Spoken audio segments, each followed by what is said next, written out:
سب سے پہلے تو یہ جان لیں کہ خوشی اکیلی کبھی نہیں آتی، ساتھ غم بھی ضرور ہوتا ہے، اور یہی زندگی کا حسن ہے۔ ہم بچپن سے سنتے آئے ہیں کہ جہاں خوشی وہاں غم، بلکہ زیادہ کہے لگانے یا خوش ہونے پر اکثر بڑے ٹوک بھی دیا کرتے ہیں کہ زیادہ نہ ہنسو، ایسا نہ ہو کہ رونا پڑ جائے۔ تو کیا خوشی کوئی بری چیز ہے؟ قطعی نہیں، بلکہ یہ انسانی رویے ہیں جو ہمیں بے ساختہ ہنسنے یا پھر بے اختیار رونے پر مجبور کر دیتے ہیں۔ یعنی خوشی رویوں سے جڑی ہے، جیسا آپ کا مشاہدہ ہوگا ویسا ہی رد عمل ہوگا۔ اگر آپ کے آس پاس لوگ آپ کے بڑے ہر وقت منہ بسورے رہیں گے، گلے شکوے کرتے نظر آئیں گے، تو ان کی دیکھا دیکھی آپ بھی افسردہ ہی رہیں گے۔ لیکن اگر وہ کسی سے کوئی شکایت نہیں کرتے تو خوش باش نظر آئیں گے۔ کہتے ہیں ماحول انسان خود بناتا ہے۔ مثلا اگر آپ چھوٹی چھوٹی باتوں پر جلنا کوڑنا چھوڑ دیں تو افسردگی خود بخود آپ کا پیچھا چھوڑ دے گی۔ یہ نظریہ بھی اب غلط ثابت ہو چکا ہے کہ خوشیاں دولت، کامیابی یا اسٹیٹس سے جڑی ہیں۔ فرسٹ پوزیشن، بڑی گاڑی، بڑا عہدہ، بڑا گھر یا بڑا منافع خوشیوں کا ضامن نہیں، ورنہ ہر کامیاب اور پیسے والا آدمی ہی خوش ہوتا۔ تو پھر خوشی کہاں تلاش کریں؟ اس کا بہت سادہ اور آسان طریقہ یہ ہے کہ آپ کے پاس جو کچھ ہے، اچھا یا برا، معمولی یا قیمتی، اسے قبول کرنا سیکھیں۔ سب کو سب کچھ نہیں ملتا، لیکن جو ملتا ہے اس کی تو قدر کریں۔ ہم اور کی چاہت میں اکثر زندگی کی وہ خوشیاں بھی کھو دیتے ہیں جو ہمارے دروازے پر دستک دے رہی ہوتی ہیں۔ ہم سب ایسے ہی ہیں کہ جو میسر ہے اس سے خوش نہیں، اور جو نہیں ہے وہ غمگین کیے رکھتا ہے۔ کہتے ہیں پرانے وقت میں ایک شخص بہت دولت مند تھا، لیکن وہ ہر وقت افسردہ رہتا تھا۔ جو بھی اس کے پاس آتا وہ ایک ہی بات کرتا کہ اتنی بے تحاشا دولت ہونے کے باوجود اس کا دل خوش اور مطمئن نہیں۔ کیا کوئی اسے خوش رہنے کا گر بتا سکتا ہے؟ کسی نے بتایا کہ یہاں دور ایک جنگل میں ایک بزرگ کی جھونپڑی ہے، تم اس کے پاس چلے جاؤ، تمہیں اپنے سوال کا جواب مل جائے گا۔ وہ دولت مند شخص جنگل میں پہنچا اور تھوڑی سی تگدو کے بعد وہ بزرگ اسے مل گیا۔ بزرگ نے اس کی کہانی سنی اور کہنے لگے، تمہارے پاس سب سے مہنگی چیز کون سی ہے؟ کوہ نور ہیرا ہے، اس شخص نے جواب دیا۔ بزرگ نے کہا وہ ہیرا لے آؤ، میں تمہیں خوشی کا راز بتا دوں گا۔ وہ شخص واپس گیا اور ہیرا لے آیا۔ بزرگ نے وہ ہیرا لیا اور ایک طرف دوڑ لگا۔ فوری طور پر تو اس شخص کو سمجھ ہی نہیں آئی کہ اس کے ساتھ ہوا کیا ہے۔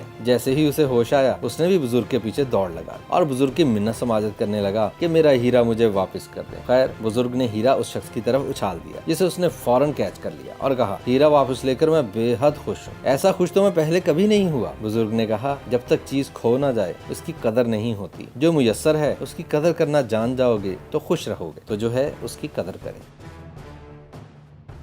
YouTube پر گوگلی ٹی وی دیکھنے کے لیے youtube.com کی سرچ بار میں گوگلی ٹی وی ٹائپ کریں۔